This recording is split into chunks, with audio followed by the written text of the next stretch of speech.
स्वागत है प्यारे बच्चों आपका आपके अपने YouTube channel Sharma sir physics पे। तो आज हम जो वीडियो है स्पेशल क्लास 12th के लिए है, जिसमें हम वेव ऑप्टिक्स के बारे में बात करेंगे। वेव ऑप्टिक्स जो हमारा टॉपिक हमने आज स्टार्ट करना है, ये सभी बच्चों की डिमांड पे हम करेंगे वेव ऑप्टिक्स। वेव ऑप्टिक्स के अंदर सभी जो पॉइंट हैं, की पॉइंट्स, जिनके बारे में बात करेंगे, मैं आपके साथ अभी डिस्कस कर लेता हूँ। वेव ऑप्टिक्स में हम वेव फ्रंट के बारे में पढ़ेंगे। वेव फ्रंट क्या होता है, कितने टाइप्स होते हैं, हाइजन प्रिंसिपल है। उसके बाद अगर बात करें आपके पास reflection on the basis of wave theory है। ओके, इन सभी के बारे में, इंटरफेरेंस है, constructive destructive, YDS Young's double slit experiment है, मैक्सिमा मिनिमा कहाँ डार्क बैंड बनेगा, किस पोजीशन में ब्राइट बैंड होगा, कौन सी पोजीशन होगी, 5th 6th 7th, उसके बारे में बात करेंगे। उसके बाद हम न्यूमेरिकल करेंगे, मैक्सिमा मिनिमा रिजल्टेंट इंटेंसिटी किस प्रकार से आएगी, और एट द लास्ट हम diffraction due to single slit के बारे में बात करेंगे। इतना सा टॉपिक है वेव ऑप्टिक्स। वैसे बहुत ही इंपॉर्टेंट है क्लास 12th के लिए, और थोड़ा सा बच्चे इसको टिपिकली मानते हैं, ऐसा बिल्कुल भी नहीं है। एक बार देखिए, वीडियो स्टार्ट करते हैं, आपको सभी को मजा आएगा, एंजॉय करेंगे। आइए स्टार्ट करते हैं बिना किसी देरी के। वेव ऑप्टिक्स जो है आज हम इसके बारे में बात करेंगे। तो सबसे पहले हम बात करते हैं what is wave front. Wave front के बारे में हम बात करते हैं, वेव फ्रंट से स्टार्ट करते हैं। वेव फ्रंट क्या होता है? The continuous locus of all the particle vibrating in the same phase, उसको बोलते हैं प्यारे बच्चों wave front. The continuous locus of all the particles vibrating in the same phase, vibrating in the same phase. अब अगर ray optics की बात करें तो रे ऑप्टिक्स के मैंने सभी चार के चार जो चैप्टर हैं, reflection, refraction, dispersion, optical instrument, वो सभी मैंने अपलोड कर रखे हैं। आप प्लेलिस्ट में जाके देख सकते हैं उनको, या उनका भी मैं अगर लिंक बोलोगे तो डिस्क्रिप्शन में ऐड कर दूंगा। Particle vibrating in the same phase, अब इसका मीनिंग क्या होता है सर, किस प्रकार से सेम फेज की बात यहाँ पे की गई है? तो मैं बता दूं, अगर अर्थक्वेक आता, भूकंप आता, तो सभी जो पार्टिकल सबके अंदर मूवमेंट आती है। तो उसी प्रकार से वेव फ्रंट क्या होता है, सभी पार्टिकल ऑसिलेट करें, वाइब्रेट करें सेम फेज में, उसको बोलते हैं आपके पास क्या, वेव फ्रंट। अब वेव फ्रंट बेसिकली टाइप्स कितने होते हैं, कितने टाइप्स का वेव फ्रंट होता है, इसके बारे में बात करें तो टाइप्स जो आपके पास है वेव फ्रंट के, 3 टाइप्स का होता है ये। और तीनों टाइप के आपके पास अगर बात करें, एक तो है आपके पास spherical, spherical wave front. Number 2 है cylindrical, cylindrical wave front. Number 3 plane wave front.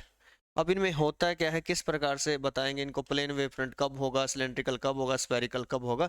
जब कभी भी आपके पास जो सोर्स है, स्फेरिकल की बात कर रहा हूं बेसिकली, अगर सोर्स आपके पास एक पॉइंट सोर्स है, in case of point source the wave front is spherical. Point source में क्या होता है, जो आपके पास वेव निकलते हैं हर एक डायरेक्शन में मूव करते हैं, हर एक डायरेक्शन में, आगे पीछे, दाएं बाएं, ऊपर नीचे, तो वो होता है आपके पास स्फेरिकल।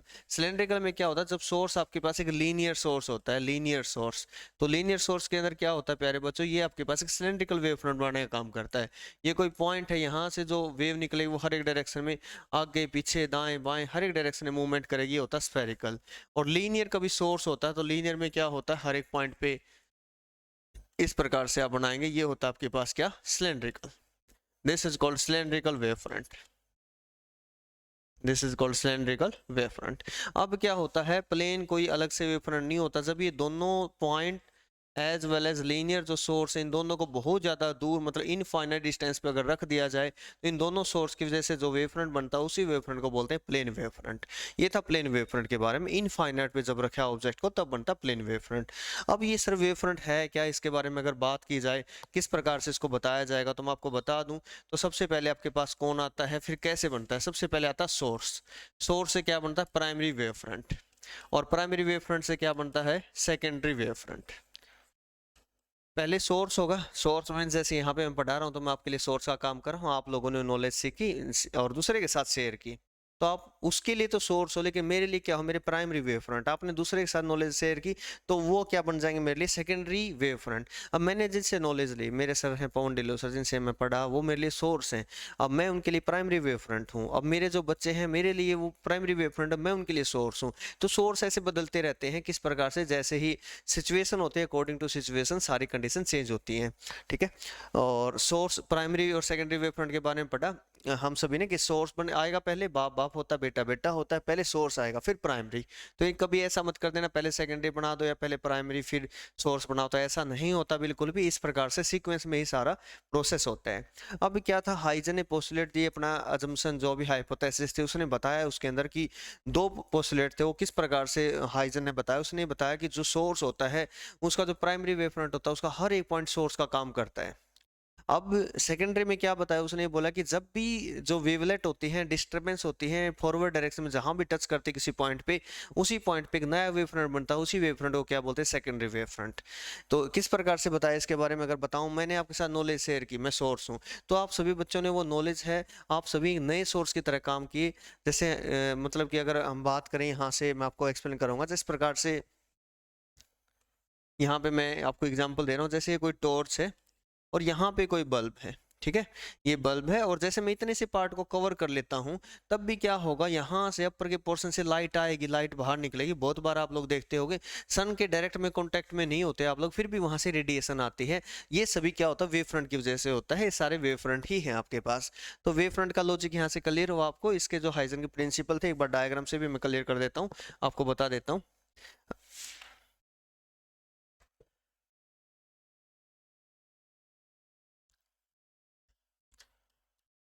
हाइजन प्रिंसिपल, बस एक छोटी सी रिक्वेस्ट है, आप सभी इसको शेयर जरूर करना। क्लास 12 का भी पेपर है, मेरी तरफ से आप सभी को बेस्ट विशेस है, अच्छे से अच्छा आप करके आएंगे इसको। तो हाइजन प्रिंसिपल के अंदर क्या है, दो प्रिंसिपल हैं इसके। फर्स्ट क्या है, every point on the given wave front, on the given wave front, every point on the given wave front act as a fresh source, मतलब वो नए सोर्स की तरह काम करेगा। Act as a fresh source for new disturbance, act as a fresh source for new disturbance, fresh source for new disturbance. जो new disturbance होगी उसके लिए वो क्या करेगा, बिल्कुल फ्रेश सोर्स की तरह काम करेगा। Act as a fresh source for new disturbance. अब सेकंड क्या बताया, इसमें बताया कि the secondary wavelet, secondary wavelet means जो disturbance primary wave front create करेगा, उसकी वजह से जो सेकेंडरी वेवलेट होगी, secondary wavelet touches the surface, touches the surface in forward direction, in forward direction, tangentially। Forward direction में जब भी टेंजेंशियली कोई आपके पास वेवलेट है वो टच करेगी, तो उसमें क्या होता है, नया वेव फ्रंट बनाते हैं, उसी नए वेव फ्रंट को क्या बोलते हैं, सेकेंडरी। अब होगा क्या, जैसे कोई सोर्स है, यहाँ से आपके पास इस प्रकार से वेव फ्रंट निकलेगा इक्वल डिस्टेंस पे 1 2 3। मैंने 3 पॉइंट लिए, ये पॉइंट 1 है, ये 2 है, ये 3 है। अब होगा क्या, यहाँ से ये सभी पार्टिकल क्या करेंगे, अपनी चारों तरफ ऐसे डिस्टर्बेंस क्रिएट करेंगे। फर्स्ट पार्टिकल भी करेगा, सेकंड भी करेगा, थर्ड भी करेगा, इस प्रकार से। और ये तीनों पॉइंट एक नए सरफेस को जहां टच करेंगे उसी को बोलते हैं सेकेंडरी वेव फ्रंट। सोर्स ये है आपके पास, ये है प्राइमरी वेव फ्रंट PWF, और ये सेकेंडरी वेव फ्रंट। अब ये क्यों नहीं बनता, इसका लॉजिक क्या है कि सर इसको क्यों नहीं बोलते, यहाँ पे तो टच हुआ है। क्योंकि प्यारे बच्चों, एनर्जी जो होती है कभी वो बैकवर्ड डायरेक्शन में मूव नहीं करती, वो हमेशा फॉरवर्ड डायरेक्शन में मूव करती है, इसका लॉजिक होगा। अब अगर इसी को बहुत दूर डिस्टेंस से अगर देखा जाता है, इनफाइनाइट डिस्टेंस से देखा जाएगा, तो वेव फ्रंट कुछ ऐसा नजर आएगा, मींस पैरेलल नजर आएगा। 1 2 3 3 आप ऐसे पॉइंट बनाएंगे, बिल्कुल सेम ऐसे नजर आएगा ये सभी पॉइंट। ओके, मींस ये क्या हो जाएगा, आपके पास पैरेलल हो जाएगा, जो हमने पढ़ा था प्लेन वेव फ्रंट हो जाएगा। ओके, ये था वेव फ्रंट के बारे में। अब हम बात करते हैं रिफ्लेक्शन जो है on the basis of wave theory. अब रिफ्लेक्शन को किस प्रकार से यहाँ पे शो किया गया, reflection on the basis of wave theory. Reflection का प्रूफ एक प्रकार से, reflection on the basis of wave theory. अब किस प्रकार से प्रूव होगा, तो देखते हैं शाबाश।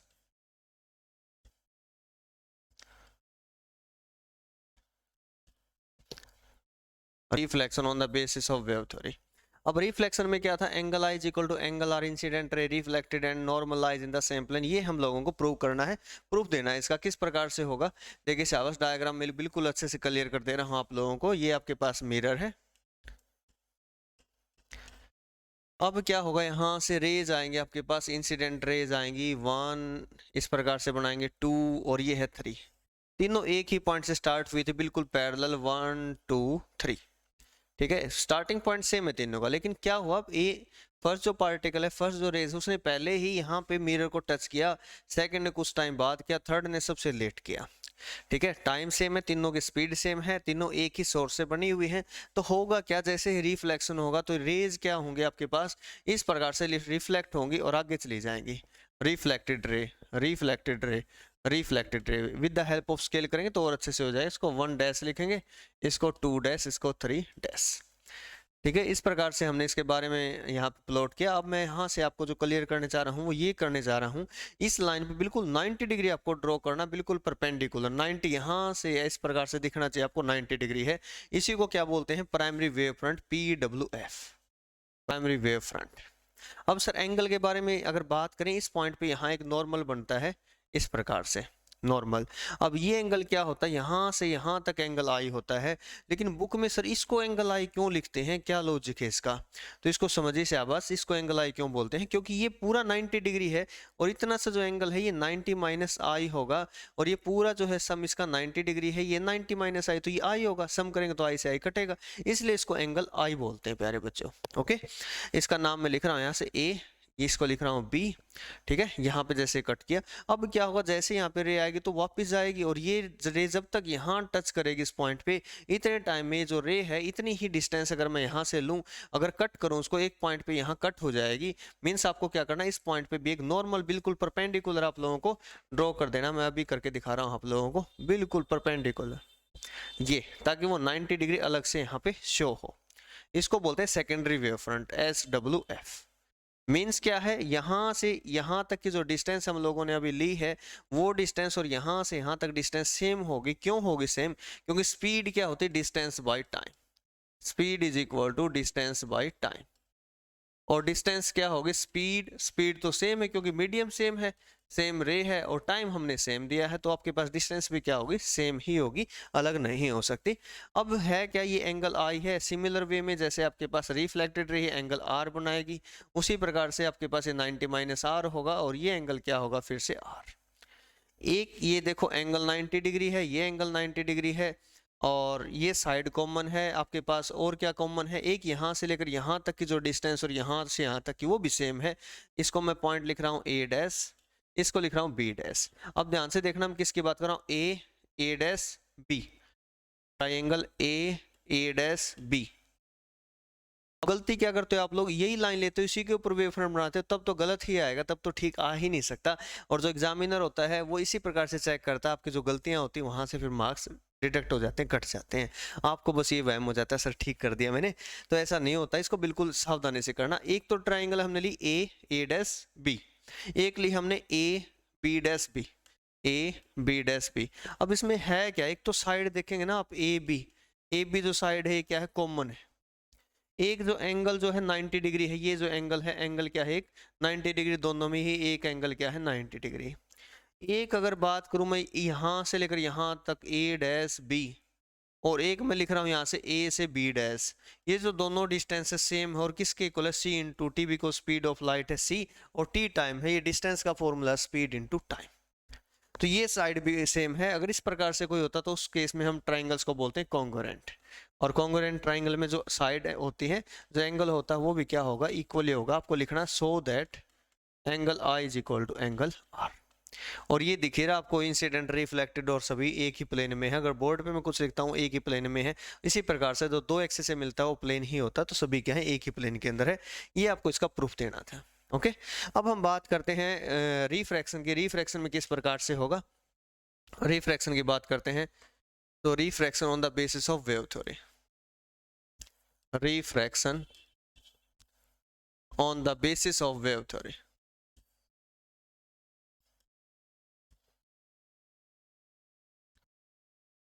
रिफ्रैक्शन किस प्रकार से होगा, on the basis of wave theory, तो इसके बारे में बात करते हैं हम। सबसे पहले हम यहाँ पे एक हमने इंटरफेस लिया जो दो मीडियम को सेपरेट करा, medium 1 medium 2, medium 1 medium 2। Okay, तो इसने दो मीडियम को यहाँ सेपरेट किया। अब इंसिडेंट रे लेके आएंगे तो किस प्रकार से क्या कुछ चेंजेस आएंगे यहाँ पे देखते हैं। ये आपके पास इंसिडेंट रे है, मैं इसको ब्लू से थोड़ा बना देता हूँ ताकि आपको कंफ्यूजन ना हो। Incident ray, second incident ray, third incident ray. अब होगा क्या, तीनों एक ही टाइम पे स्टार्ट हुई, लेकिन यहाँ जो स्पीड है ये मीडियम 1 है, रेयर मीडियम है आपके पास, यहाँ जो स्पीड है ज़्यादा होगी इसके अंदर। ओके, मैं स्पीड यहाँ पे c1 लिख रहा हूँ, और इसका रिफ्रैक्टिव इंडेक्स भी अलग अलग होता है, यहाँ μ1 होगा। और सेकंड जो आपके पास है डेंसर मीडियम है, डेंसर के अंदर स्पीड भी अलग होती है, स्पीड को मैं यहाँ c2 लिख रहा हूँ और रिफ्रैक्टिव इंडेक्स को मैं यहाँ μ2 लिख रहा हूँ। अब होगा क्या, जिस भी पॉइंट पे यहाँ पे इंसिडेंट करते हैं, यहाँ पे उसी पॉइंट पे क्या बनेगा, एक नॉर्मल बनेगा, यहाँ पे नॉर्मल। अब क्या होगा रे के साथ, रे डायरेक्ट नहीं जाएगी बिकॉज यहाँ रिफ्रैक्शन टेक प्लेस करेगा। तो रे जो है आपके पास वो किस प्रकार से जाएगी, रेयर से डेंसर जब भी जाती है तो टुवर्ड्स द नॉर्मल जाती है, towards the normal, towards the normal. तो होगा क्या, मैंने बताया आपको पहले, तो आप लोगों को 90 डिग्री बनाएंगे बिल्कुल एग्जैक्ट, इसको बोलते हैं PWF means primary wave front. तीनों यहाँ से चले, 1 2 3 जो आपके पास रेज थी वो यहाँ से स्टार्ट हुई, तीनों इस पॉइंट पे सेम टाइम में ही पहुंचे क्योंकि स्पीड क्या है, सेम है। अब नेक्स्ट क्या होगा, यहाँ से जो डिस्टेंस है इस पॉइंट को अगर आप कुछ भी नाम देंगे, यहाँ से मैं इसको A नाम दे रहा हूँ, इसको B, इसको C, तो ये जो C यहाँ से यहाँ तक चला, उतने टाइम A यहाँ से चला, नीचे चला, मतलब दूसरे मीडियम में चला, लेकिन क्या होगा, डिस्टेंस इस बार सेम नहीं होगी। क्यों नहीं होगी, अगर मैं बोलूँ एक को तो साफ रोड पे चल और एक को बोलूँ अगर कीचड़ में चले, तो दोनों सेम डिस्टेंस कवर नहीं करेंगे अगर सेम टाइम उनको दिया जाए तो वही सेम काम यहाँ होगा। डेंसर मीडियम क्या होता है, डेंसर डेंस हो जाता है, तो यहाँ जो पार्टिकल है कम डिस्टेंस कवर कर पाएगा, यहाँ ज़्यादा करेगा। तो आप बिल्कुल एग्जैक्ट मत बनाएं तो बिल्कुल गलत हो जाएगा, यहाँ डिस्टेंस आप कम रखेंगे तो 90 डिग्री यहाँ जरूर बनाएंगे इस प्रकार से। अब देखो ये डिस्टेंस और ये डिस्टेंस जो है, डिफरेंस इन दोनों में साफ साफ नजर आ रहा है, ठीक है, ये C है, इसको मैंने D पॉइंट माना। अब एंगल किस प्रकार से बताए जाएंगे, एंगल के बारे में बात करते हैं। ये जो नॉर्मल के साथ एंगल बनता है, एंगल I होता है आपके पास। अब ये 90 माइनस I होगा, दिस एंगल इज 90 माइनस आई, क्योंकि 90 का कंप्लीट, और ये एंगल फिर से क्या बनेगा, एंगल आई। उसी प्रकार से एंगल आर है, ये कंप्लीट कितना 90, कंप्लीट 90, तो ये 90 माइनस आर, और ये फिर से क्या बनेगा, एंगल आर। अब होगा क्या, जो हम लोगों को यहाँ पे शो करना है, इसका प्रूफ देना, उसके बारे में बात कर रहा हूँ मैं। एंगल जो है हमारे पास, जब भी म्यू एक मीडियम से रे दूसरे में जाते हैं तो यहाँ पे हम स्नेल्स लॉ यूज करेंगे, Snell's law, applying Snell's law और यूजिंग स्नेल्स लॉ। अब स्नेल्स लॉ क्या कहता था, स्नेल्स लॉ कहता था mu is equal to sine I by sine R, sine I by sine R, ये रूल हम यूज करेंगे और इसका रिलेशन निकालेंगे म्यू का in the form of speed. अब ये हुआ, यहाँ से साइन एंगल किस प्रकार से फाइंड आउट किया जाएगा, ये परपेंडिकुलर है और ये भी क्या है, परपेंडिकुलर, तो साइन क्या होता है, परपेंडिकुलर बाई हाइपोटेन्यूज होता है P बाई H। तो यहाँ पे अगर मैं बात करूँ ट्राइंगल के अंदर, साइन I की वैल्यू क्या होगी इसके अंदर, ABC जो है आपके पास, यहाँ साइन I की value, sine I basically perpendicular by hypotenuse. तो परपेंडिकुलर यहाँ पे कौन है, यहाँ से B से C, और हाइपोटेन्यूज यहाँ पे कौन है, A से B। ओके, और B से C को हमने क्या लिखा है, यहाँ पे स्पीड हमने C1 ली है, और T टाइम के अंदर डिस्टेंस क्या होगी, C1 इंटू T। क्यों, क्योंकि इस डिस्टेंस का फॉर्मूला था speed into time, because speed is equal to distance by time. Similar way में यहाँ ये T टाइम तो सेम है, बट यहाँ पे डिस्टेंस C2 इंटू T होगी, बिकॉज सेकेंड मीडियम के अंदर स्पीड सेम नहीं रहती, एक रेयर मीडियम है तो एक डेंसर मीडियम है, ये लॉजिक है यहाँ पे। साइन आई आप लोगों ने यहाँ फाइंड आउट किया, C1 into T by A into B। Similar way में अगर हम यहाँ पे ट्राइंगल ABD की बात करें और यहाँ पे साइन R की वैल्यू फाइंड आउट करें, साइन होता तो वही परपेंडिकुलर बाय हाइपोटेन्यूज है, और परपेंडिकुलर क्या होगा इस पर, AD, और हाइपोटेन्यूज क्या होगा, वही A से B, और A से D की value C2 into T by AB। जैसे इन दोनों की वैल्यू इस इक्वेशन में पुट करेंगे आप लोग, इक्वेशन स्टार, तो आपके पास क्या आएगा, म्यू इज इक्वल टू, ये ए बी से भी कैंसिल हो जाएगा और टी से टी कैंसिल होगा, यहाँ से अगर डिवाइड करूं मैं तो बचेगा कि आपके पास C1 बाई C2, और यही absolute refractive index, sorry relative refractive index होता है। एब्सोल्यूट में तो ऊपर जो मीडियम होता है एयर, फ्री स्पेस, वैक्यूम होता है, जब दो मीडियम का आपस में रिलेशन देखते हैं तो उसको बोलते हैं रिलेटिव रिफ्रैक्टिव इंडेक्स। तो ये था स्नेल्स लॉ ऑफ रिफ्रैक्शन, जिसका हम लोग यहाँ पे प्रूफ दिया।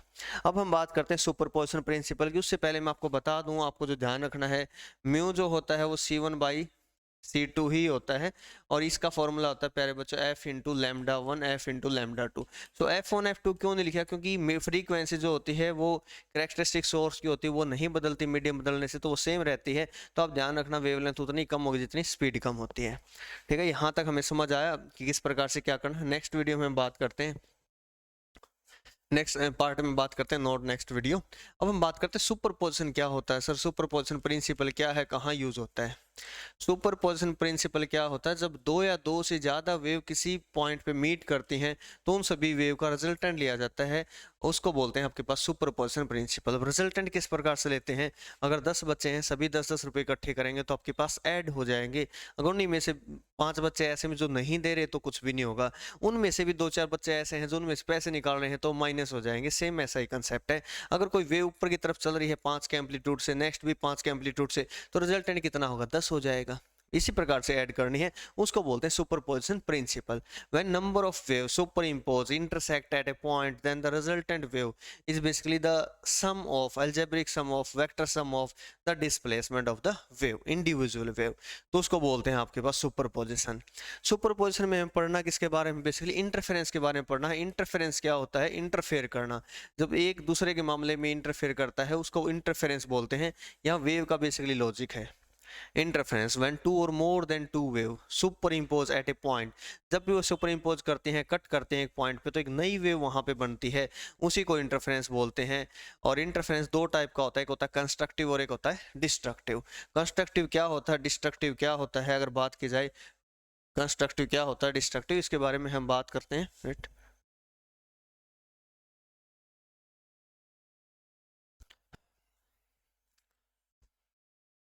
कंस्ट्रक्टिव और डिस्ट्रक्टिव।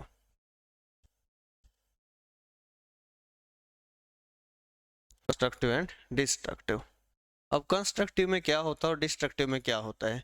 कंस्ट्रक्टिव क्या है आपके पास, जब वेव जो है crust of one wave fall over crust, crust crust पे जब भी कभी कट करे, क्रस्ट को ऐसे रिप्रेजेंट करते हैं, क्रस्ट क्रस्ट को जब भी कट करती है तो उसको कंस्ट्रक्टिव बोलते हैं। जब एक ट्रफ डॉटेड में लिखेंगे, ये दूसरी ट्रफ से भी कट करती है तो उसको भी कंस्ट्रक्टिव बोला जाता है। या पॉजिटिव में एम्पलीट्यूड बढ़ेगा, नेगेटिव में बढ़ेगा, ठीक है। डिस्ट्रक्टिव में क्या होता है, जब एक सॉलिड आर्क, सॉलिड को कंस्ट्रक्टिव, सॉलिड को बोलते हैं आपके पास क्रस्ट और इसको बोलते हैं ट्रफ। जब इस प्रकार से मीन्स अपोजिट नेचर जब आपस में टच करता है, किसी पॉइंट पे मिलता है, तो उसको क्या बोलते हैं, डिस्ट्रक्टिव इंटरफेरेंस। कंस्ट्रक्टिव में amplitude as well as intensity दोनों की वैल्यू ज्यादा होती है, amplitude as well as intensity. और डिस्ट्रक्टिव में बिल्कुल इसका उल्टा होता है, amplitude as well as intensity दोनों के दोनों क्या करती हैं, डिक्रीज करती हैं, लेस होती हैं, तो उसको बोलते हैं, ठीक है। अब इसमें होता क्या है, एक और चीज जो ध्यान रखने आप लोगों को, जब भी ये मिलती हैं तो इसको डॉट से रिप्रेजेंट करते हैं ताकि रिप्रेजेंटेशन के लिए है और कुछ नहीं है। इसको क्रॉस से रिप्रेजेंट करते हैं जब भी ऐसा कभी भी पॉइंट होता है तब, ठीक है। ये था इसके बारे में, इंटरफेरेंस के बारे में, कंस्ट्रक्टिव डिस्ट्रक्टिव। अब हम इन द फॉर्म ऑफ बैंड देखेंगे, फ्रिंजेस देखेंगे कि जो ब्राइट बैंड है, डार्क बैंड है, उन सभी के बारे में बात करते हैं। तो आइए स्टार्ट करते हैं Young's double slit experiment, YDSC, Young's double slit experiment in 1802। 1802 में जो यंग थे उन्होंने एक्सपेरिमेंट दिया, बहुत ही सिंपल सा एक्सपेरिमेंट था, ठीक है। उसके लिए तो सिंपल था, तुम्हारे लिए पता नहीं सिंपल है नहीं है, तो उन्होंने एक एक्सपेरिमेंट दिया, उसमें इसने शो किया wave nature of light, wave का जो नेचर उसके बारे में बताया।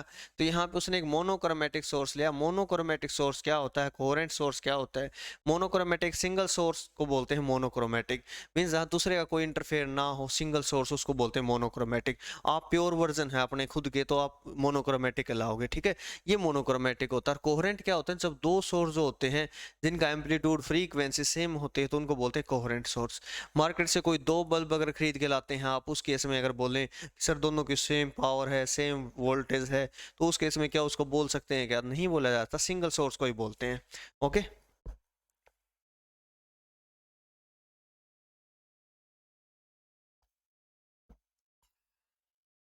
नेक्स्ट देखो Shahbaz, YDSC, Young's double slit experiment.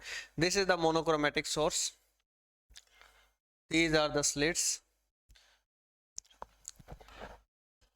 अब यहाँ पे क्या होगा, स्लिट्स हैं, इस प्रकार से मैं यहाँ वेव बना रहा हूँ सॉलिड में और डॉटेड में, ठीक है। थोड़ा सा इसको बड़ा कर लेंगे, आप इस प्रकार से बनाएंगे, बिल्कुल अच्छे से डायग्राम बनाएंगे, बिल्कुल अच्छे से, ताकि पेपर में आपको उसके नंबर भी अच्छे ही मिले।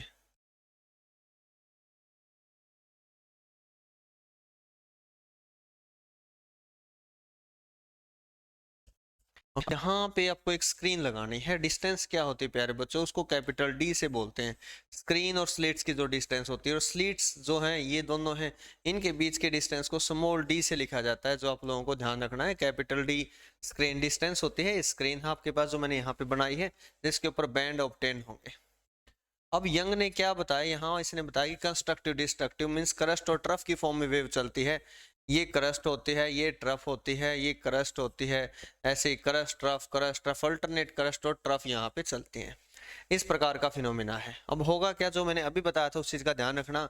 डॉट कंस्ट्रक्टिव को बताएगा और क्रॉस किसको बताएगा, आपके पास डिस्ट्रक्टिव इंटरफेरेंस को। डॉट और क्रॉस का लॉजिक है यहाँ पे। अब देखते हैं यहाँ पे क्या बनेगा इस पॉइंट पे। ठीक है, जहाँ जो दो सेम डॉटेड डॉटेड कट कर रहा है, सॉलिड सॉलिड कट कर रहा है, फिर डॉटेड डॉटेड कट कर रहा है। जब भी ऐसा होगा तो आप लोगों को एक सीधी सी ऐसे लाइन बना देनी है। ये बिल्कुल सेंटर में होता है, इसको सेंट्रल ब्राइट बोलते हैं। इसके बिल्कुल यहाँ देखेंगे तो क्रॉस, यहाँ भी क्रॉस, यहाँ भी क्रॉस, यहाँ बना देंगे। ये आपके पास क्या होगा, ये ब्राइट और ये क्या होगा, डार्क। बिल्कुल ऐसे यहाँ पे क्रॉस लगेगा, क्रॉस लगेगा। ठीक है, दो तीन जितनी बनाना चाहो आप इस प्रकार से बना सकते हो। डार्क मींस क्या होगा, अल्टरनेट डार्क और ब्राइट बैंड जो होंगे ऑब्टेन होंगे इसके ऊपर, डार्क और ब्राइट बैंड। तो ये सेंट्रल ब्राइट कहलाता है, ब्राइट फ्रिंज बोलते हैं इसको, ब्राइट फ्रिंज। और जो डी है इसको बोलते हैं आपके पास dark, dark fringe, dark fringe. इनके बीच की जो डिस्टेंस होती है बिल्कुल सेम होती है आपस में, किसी बैंड के अगर देखेंगे। ये फर्स्ट डार्क है, फिर फर्स्ट आपके पास ब्राइट आएगा, फिर सेकंड डार्क आएगा, फिर सेकंड ब्राइट, अल्टरनेट चलते रहते हैं। जितनी बैंड होते हैं, फ्रिंजेस होते हैं, अल्टरनेट चलती हैं इनके बारे में। और बनते कैसे बैंड, इंटरफेरेंस की वजह से। अगर एक को कवर कर दिया जाए तो बैंड ही नहीं बनेगा, कोई किसी को काटेगा ही नहीं। तो इसको काटने का मतलब अपने आप के ऐसे बुड़का भर लेना, ऐसा कोई नहीं करेगा। जब बोले कि अपने आप को थप्पड़ मारो तो बिल्कुल नहीं मारा जाएगा। तो वो सभी बातें हैं यहाँ पे। क्या होता है, एक दूसरे को जब भी कट करेंगे तभी इंटरफेरेंस होगा। क्रस्ट क्रस्ट को कट करे और ट्रफ ट्रफ को कट करे तो उस केस में इंटरफेरेंस होता है कंस्ट्रक्टिव। और जब अपोजिट नेचर की क्रस्ट ट्रफ ट्रफ क्रस्ट तब भी कट करते हैं तो वो क्या होता है, डिस्ट्रक्टिव। सभी फेमिलियर होंगे, क्रस्ट क्या होती है, ट्रफ क्या होती है। क्लास 9th से साउंड चैप्टर से पढ़ना हम स्टार्ट कर देते हैं क्रस्ट और ट्रफ के बारे में, एम्पलीट्यूड, टाइम पीरियड, फ्रीक्वेंसी, इन सभी के बारे में। तो ये आपके पास यंग्स का बेसिकली उसने इन सभी के बारे में बताया। अब यंग्स ने जब इंटेंसिटी निकाली तो रिजल्ट इंटेंसिटी क्या थी, उनकी रेशो क्या थी, उसके बारे में आइए डिस्कस करते हैं। अब यहाँ पे दो वेव यहाँ पे ली गई, मैं यहाँ पे रिप्रेजेंट करा y1 और y2 से, y1 एंड y2। ठीक है, कोई भी y1 y2 any two wave ली तो यहाँ पे मैं लिख रहा हूँ a sin omega T, a sin omega T. यहाँ पे मैं सेकंड लिख रहा हूँ आपके पास, सपोज आप इसको लिख सकते हैं next b sin omega T plus 5 phase difference है दोनों के बीच में। तो इस केस में किस प्रकार से हम जो है किस प्रकार अप्लाई करेंगे, तो देखते हैं शाबाश। रिजल्टेंट इंटेंसिटी क्या आएगी, इंटेंसिटी निकालने जा रहे हैं, रिजल्टेंट क्या आएगी, वो इन दोनों का सम होगा, vector sum y1 plus y2। अब मैथ थोड़ा सा यूज करना पड़ेगा आपको, a sin ओमेगा टी। अब यहाँ पे क्या होगा, a प्लस b का रूल लगेगा, मैथ है प्योर। ये जिस बच्चे का मैथ वीक है तो उसको बड़ी प्रॉब्लम आती है यहाँ, प्लस b। अब क्या होगा, sine a cos b, sine a cos b plus cos a sine b, b as it is रहेगा, कोस ए साइन बी। अब ये फाई क्या है, फाई एक फेज डिफरेंस है दोनों के बीच में, मे भी जीरो भी हो सकता है, ऐसा कोई लॉजिक नहीं कि जीरो नहीं होगा। अब देखेंगे तो यहाँ साइन कॉमन है तो यहाँ पे बनेगा a plus b cos phi, और साथ में क्या आएगा यहाँ साइन ओमेगा टी, प्लस यहाँ पे क्या आएगा b साइन फाई, और साथ में क्या आएगा कोस ओमेगा टी। इस प्रकार से इतना करने के बाद नेक्स्ट आपको क्या करना है, ध्यान रख लेना। ये जो आपके पास है इतना सा जो आपने चीज ली है, इसके अंदर क्या करना है आपको, इसको एक नया नाम देना है। साइन आ चुका है, कोस दे देना है इसको, r cos theta, r cos theta आप इसको मान लेंगे। ओके वेट, हेलो हेलो, आधा घंटा लगा।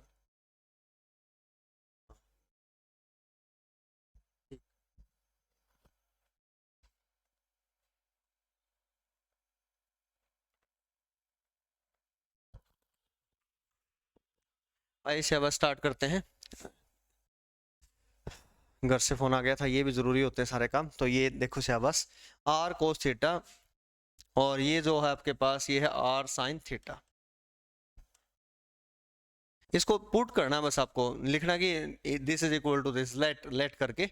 अब जैसे ही वैल्यू यहाँ पे पुट होगी तो आपके पास क्या बनेगा, आर कोस थीटा बाद में लिख सकते हो, लिखना चाहो मल्टीप्लिकेशन में दोनों, sine omega t cos theta plus r cos omega t sine theta.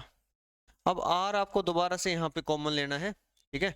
Are को दोबारा से यहाँ पे कॉमन लेंगे तो क्या होगा उस केस में, देखिए शाबाश, आर को कॉमन लेंगे तो sign A cos B plus cos a sine B, वही बनेगा sign omega T plus theta. तो ये आएगा आपके पास वाई आर की वैल्यू रिजल्टेंट। अब ये आर है क्या सर, किस प्रकार से निकालेंगे आर को? अब क्या करना है, जो आपने इक्वल पुट किया था ना, इसको इक्वेशन मानेंगे, उसको इक्वेशन स्क्वेयरिंग और एडिंग करनी है। इसका स्क्वेयर करोगे प्लस इसका स्क्वेयर इज इक्वल टू, आपने जो इक्वल मानना था इसको इक्वेशन मान लेना, कोई 2 और 3 बोलोगे, squaring and adding equation 2 and 3, तो उस केस में क्या आएगा, a plus b cos phi, इसका कंप्लीट का स्क्वेयर आएगा, a plus b cos phi, इसका कंप्लीट का ही स्क्वेयर आएगा, प्लस इसका स्क्वेयर इजिली है, b square sine square phi लिख सकते हैं, इज इक्वल टू यहाँ पे जो आपके पास इसका स्क्वेयर, ये जो हमने इक्वल पुट किया था, ये होगा r square cos square theta, और साथ में क्या है r square sine square theta, और आर स्क्वेयर अगर कॉमन लेंगे तो sine square plus cos square क्या हो जाएगा 1, तो यहाँ इसका स्क्वेयर ओपन करें, A square plus B square cos square phi plus 2ab cos phi plus B square sine square phi is equal to R square. ठीक है, अब ये यहां से देखोगे तो फिर से बी स्क्वेयर कॉमन आएगा, तो ये बनेगा A square plus B square plus 2ab cos phi, ये वैल्यू आएगी आपके पास किसकी, आर स्क्वेयर की। आर की वैल्यू क्या आएगी, अंडर द रूट, ये जो पूरा ही आर की वैल्यू है। आर मैक्सिमम कब होगा प्यारे बच्चों, आर मैक्सिमम कब होगा, जब आपके पास जो एंगल है ये फाई, इसकी वैल्यू 0 हो जाए और कोस 0 1 होता है, तो आर मैक्सिमम की वैल्यू आ जाएगी ए प्लस बी, आर मैक्सिमम आ जाएगा ए प्लस बी। अगर मिनिमम की बात की जाए, आर मिनिमम कब होगा, जब आपके पास जो एंगल फाई है वो 180 डिग्री हो जाए, 180 डिग्री में -1 आया, कोस 180 -1, तो आर मिनिमम की वैल्यू आएगी ए माइनस बी। इंटेंसिटी का रिजल्ट निकलता है इसकी, अगर इंटेंसिटी पूछे तो एम्पलीट्यूड का स्क्वायर, एम्पलीट्यूड का स्क्वायर, एम्पलीट्यूड का स्क्वायर। तो यहाँ से रिजल्ट आपको जो ध्यान रखने, I1 क्या होगा intensity k into a square, intensity second क्या होगी जो एम्पलीट्यूड है k into b square, resultant की इंटेंसिटी क्या होगी I1 प्लस I2 प्लस, क्योंकि इसका स्क्वायर करना होता है, जैसे आप करेंगे स्क्वायर आपको ये रिजल्ट सामने आएगा 2 root I1 I2 cos phi. Intensity maximum की पूछ रहे तो क्या होगी, मैक्सिमम की इंटेंसिटी क्या होगी, अभी ये मैक्सिमम का एम्पलीट्यूड ये है a प्लस बी, तो a प्लस बी का स्क्वायर, साथ में k भी आता है, k कांस्टेंट होता है जो यहाँ पे लिखा हुआ है, k आएगा साथ में। ऐसे i मिनिमम जो होगा वो क्या होगा, k आएगा साथ में a माइनस बी का होल स्क्वायर। रेशो पूछ ले i max I1 by I2, तो ये दिख ही रहे आप लोगों, k से k उठ जाएगा, a square by b square, और इनकी रेशो पूछ ले तो आपके पास k से k cancel, a plus b का स्क्वायर a माइनस बी का स्क्वायर। तो इस प्रकार से आप फाइंड आउट कर सकते हैं मैक्सिमम मिनिमम अगर आता है तो। न्यूमेरिकल किस टाइप से आएंगे इसकी अगर बात करें, तो जैसे I1 I2 की रेशो आपको एग्जाम में दे दी, सपोज 4:1 दे दी, और आपसे पूछ ले I मैक्सिमम और I मिनिमम क्या होगा, find out the ratio I maximum by I minimum, ये क्वेश्चन आ गया। अब I1 I2 को विड्थ रेशो ही बोला जाता है एग्जाम में, W1 बाई W2। अब इंटेंसिटी क्या होती है, k इंटू ए स्क्वायर होता है, तो ये आपके पास a स्क्वायर है और नीचे क्या है b स्क्वायर है। ठीक है, ये 2a स्क्वायर है तो a कितना होगा 2, और ये कितना होगा 1, तो a प्लस बी पढ़ा था हमने अभी, a प्लस बी का स्क्वायर a माइनस बी का स्क्वायर। अब क्या होगा, 2 में से 1 का प्लस करेंगे तो 3, 3 का स्क्वायर 9, और 2 में से 1 करेंगे तो 1, 1 का स्क्वायर 1, तो 9:1 आपके पास आंसर आ जाएगा इसका। ठीक है, दूसरे को कन्वर्ट करना भी आप लोगों को आना चाहिए। अब इनसे न्यूमेरिकल बहुत ज़्यादा आते हैं। अगर हम बात करें आपके पास ये रिजल्ट अभी यहाँ लिख देता हूँ मैं, रिजल्टेंट इंटेंसिटी जो है IR, इसका फॉर्मूला है I1 plus I2 plus 2 root I1 I2 cos phi. अब क्या होता है, जब भी आपके पास कोहेरेंट वर्ड यूज हो जाए, कोहेरेंट वर्ड यूज हो जाए, तो ध्यान रखना प्यारे बच्चों, I1 और I2 सेम होते हैं और I के इक्वल होते हैं। ठीक है, इस चीज का ध्यान रखेंगे। कोस फाई अगर एंगल डायरेक्टली गिवन है 30 डिग्री 60 डिग्री, तो डायरेक्ट आप यहाँ वैल्यू पुट करेंगे, लेकिन बहुत बार ऐसा मिलता है कि लैम्डा की फॉर्म में गिवन होता है, तो लैम्डा को आप लोग हमेशा ही 360 डिग्री मीन्स 2 पाई आप लिखेंगे, इसको कन्वर्ट करना आना चाहिए आप लोगों को। सपोज दे दिया कि path reference is lambda by 3, अब लैम्डा बाई 3 आप पुट कैसे करेंगे, वैल्यू कैसे निकालेंगे, जब तक आपको एंगल ही नहीं पता कोस में वैल्यू कैसे पुट होगी। तो प्यारे बच्चों लैम्डा को हमेशा याद रखना 360 है सर ये, और 360 को 3 से डिवाइड करें तो 120 आएगा, फिर 120 पुट कर देना, आंसर आपके पास अपने आप चला आएगा बिना किसी रुकावट के, बिना किसी देरी के। ठीक है, करेंगे तो आराम से आपको मजा भी आएगा। एक दो न्यूमेरिकल इसका जरूर ट्राई करें, अगर कोई प्रॉब्लम आती है तो मेरे से पूछ सकते हैं, डिस्कस कर सकते हैं, कमेंट सेक्शन में डाल देना। और आपकी कोई प्रॉब्लम है तो उसको बिल्कुल दूर किया जाएगा। तो ये था इसके इंटरफेरेंस के बारे में। अब हम बात करते हैं नेक्स्ट जो आपके पास है फ्रिंज विड्थ, बीटा। बीटा के बारे में बात करते हैं। बीटा का जो फॉर्मूला है वो किस प्रकार से यहाँ पे लिया जाएगा। तो दो स्लिट हमारे पास थी इस प्रकार से, ये कोई स्क्रीन है, ठीक है। इस स्क्रीन पे होगा क्या, इन सब के बारे में अभी बात करते हैं। थोड़ा सा छोटा कर लेता हूँ। इस डिस्टेंस को स्मॉल डी ही लिखते हैं। ये सेंटर है, सेंट्रल ब्राइट। यहाँ से कोई डिस्टेंस है इस पॉइंट पी पे, मान लिया पाथ डिफरेंस हम निकाल रहे हैं, इस डिस्टेंस को एक्स लिखा जाएगा। यहाँ से इस पॉइंट पे लेके जाना है, सिमिलर वे में यहाँ से, ये दो पॉइंट थे आपके पास, इनको ए और बी लिख रहा हूँ मैं। तो पाथ डिफरेंस क्या होगा, अगर पी पॉइंट पे जाएंगे तो बी ज़्यादा डिस्टेंस कवर करेगा और ए कम डिस्टेंस कवर करेगा, इसी को पाथ डिफरेंस बोलते हैं। जैसे कोई मेरे से 2 कदम आगे है, 2 कदम पीछे है, वो पाथ डिफरेंस ही होता है। तो यहाँ पे कैसे निकलेगा सर, पाइथागोरस यूज करनी है, कोई खास लॉजिक नहीं है। इस ट्राइंगल के अंदर अगर बात करूं मैं, इसको ए पी कोई नाम दे देते हैं, ए पी सी के अंदर, ए पी सी। अब इसमें क्या होगा, जो इस साइड है, बड़ी साइड का square sum of square of other two छोटी छोटी साइड होता है ना, A P square is equal to A से सी का स्क्वायर प्लस सी से पी का स्क्वायर। ये ए से सी क्या होगा, स्क्रीन और स्लिट की डिस्टेंस है, डी स्क्वायर होता है। और सी से पी क्या होगा, इस पॉइंट से लेकर यहाँ तक ये कंप्लीट एक्स है, ये एक्स है, ये कितना होगा d/2, ये भी कितना होगा d/2। तो इसको लिखते हैं x माइनस d/2 का स्क्वायर। ये आपके पास किसकी वैल्यू है, AP के। AP की वैल्यू क्या आएगी उसके बारे में हमें बात करनी है। AP का स्क्वायर, यहाँ से मैं क्या करूंगा, डी स्क्वायर एक बार कॉमन ले रहा हूँ, क्या बनेगा 1 प्लस x माइनस d/2, और नीचे क्या होगा, जो d का स्क्वायर कॉमन लिया था तो यहाँ d स्क्वायर आएगा। और आपके पास वैल्यू कितनी है इसकी, यहाँ पे स्क्वायर था तो स्क्वायर भी साथ ही रहेगा। अब AP है, हमें तो AP चाहिए ना, नोट रूट। तो AP क्या होगा, D का जो है रूट से स्क्वायर कैंसिल। अब इसकी पावर कितनी हो जाएगी, 1/2 पावर हो जाएगी, 1 plus x minus d/2 divide by D square. और पावर कितनी हो जाएगी इसकी, जो आपके पास इसकी पावर तो यहाँ तो 2 ही रहेगी, कंप्लीट की पावर 1/2 हो जाएगी। अब इसको कैसे किस प्रकार से सोल्व करेंगे, बाइनोमियल आप अप्लाई करेंगे। 1 plus x raise to power जो n होती है, यहाँ लिख रहा हूँ 1 plus x raise to power n होती है, तो n आके आ जाता है 1 प्लस nx। उसी प्रकार से जैसे इसको सोल्व करेंगे तो किस प्रकार से आएगा, AP is equal to d हमने बाहर लिया, 1 प्लस 1 बनाना जरूरी होता है, तभी ये लगती है, ये पावर जो होती है आगे आ जाती है डायरेक्ट। 1 प्लस 1/2 हो जाएगा, मीन्स आपके पास बनेगा x माइनस d/2 का स्क्वायर डिवाइडेड बाई 2 आ जाएगा साथ में, मतलब 1/2 बनेगा ये इस प्रकार से। सिमिलर वे में जब BP निकालेंगे आप लोग, लेकिन करना क्या है, x प्लस d/2 करना है, और BP आपके पास क्या आएगा, सेम रिजल्ट ऐसे चला जाएगा, d1 प्लस, अब आपके पास यहाँ पे क्या बनेगा, x प्लस हो जाएगा, बस x प्लस d/2 का square divided by 2d square, इस प्रकार से बनेगा। और जब इसको सोल्व किया जाएगा, आप लोग जैसे ही सोल्व करोगे BP, यहाँ से जैसे एक में दूसरे को माइनस करोगे, AP माइनस BP, तो यहाँ पे रिजल्ट आएगा आपके पास, D से D कैंसिल हो जाएगा, ठीक है। इसके पाथ डिफरेंस बोलते हैं बेसिकली। पाथ डिफरेंस की वैल्यू क्या आएगी उसके बारे में बात करते हैं। तो आपको स्क्वायर ओपन यहाँ पे करना पड़ेगा। स्क्वायर ओपन करते हैं, देखिए सिलेबस क्या आएगा यहाँ पे, D जैसे अंदर जाएगा, एक D से एक D कैंसिल होगा, तो आपके पास बनेगा 1/2d। और यहाँ इसको ओपन करते हैं, यहाँ पे 1/2d ही बनेगा। उसको ओपन करेंगे तो क्या बनेगा आपके पास, a square plus b square minus 2ab, 2 into x into d/2।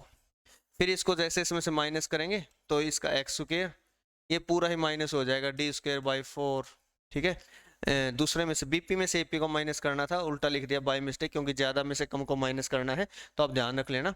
यहाँ पे नेगेटिव में रिजल्ट आएगा, उसमें पॉजिटिव लिख दूंगा।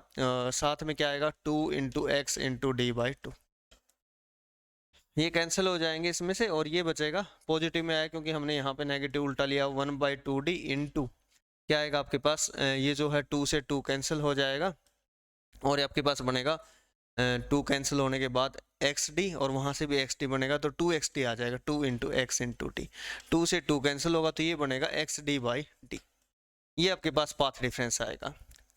पाथ डिफरेंस की वैल्यू ये आएगी। अब क्या करना है, इस पाथ डिफरेंस को आप लोग किसके इक्वेट करेंगे, कंस्ट्रक्टिव और डिस्ट्रक्टिव में। अभी बता देता हूँ, xd/d, ये आपके पास यहाँ से पाथ डिफरेंस है xd/d, ठीक है। Path difference.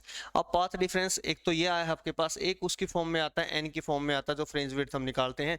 कंस्ट्रक्टिव कब बनेगा, कंस्ट्रक्टिव मैक्सिमम के लिए होता है, और मैक्सिमम वैल्यू हमने फाई की 0 पुट की, और 0 वैल्यू जो होती है आपके पास किसके लिए होती है, यहाँ पे अगर पुट किया जाए तो वो सभी वैल्यू आपके पास 0 वैल्यू कोस 0 पे भी होता है, उसके बाद किस पे होता है, अगर हम बात करें तो इवन जो वैल्यू होती हैं 0 है, 2 पाई है, 4 पाई है, मीन्स उसको n पाई ही लिखते हैं, n पाई।